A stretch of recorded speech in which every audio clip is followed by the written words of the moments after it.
నమస్తే, welcome to four sides TV.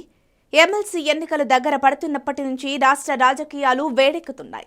మార్చి 11న జీవన్ రెడ్డి, నవీన్ రెడ్డిలు నామినేషన్లు వేయనున్నారు. మొత్తం ఓటర్లు 1445 మంది ఉండగా బీఆర్ఎస్ నుంచి 850 మంది ఓటర్లున్నారు. ఈ ఎన్నికలు కాంగ్రెస్ కు సవాల్గా మారాయి.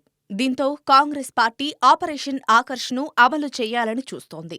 బీఆర్ఎస్ తమ పార్టీ అభ్యర్థులను మిగతా పార్టీల్లోకి వెళ్లకుండా ఉండేందుకు తమ వంతు గట్టి ప్రయత్నం చేస్తూ సామదాన భేద దండోపాయాలకు సిద్ధమవుతున్నట్లు సమాచారం. అవసరమైతే కొన్ని చోట్ల క్యాంపు రాజకీయాలకు కూడా సిద్ధమవుతోంది. దీనిలో భాగంగా బీఆర్ఎస్ కూడా తమ సభ్యులను 15 రోజులు క్యాంపులకు తీసుకెళ్లాలనే ఆలోచనలో ఉన్నట్లు సమాచారం.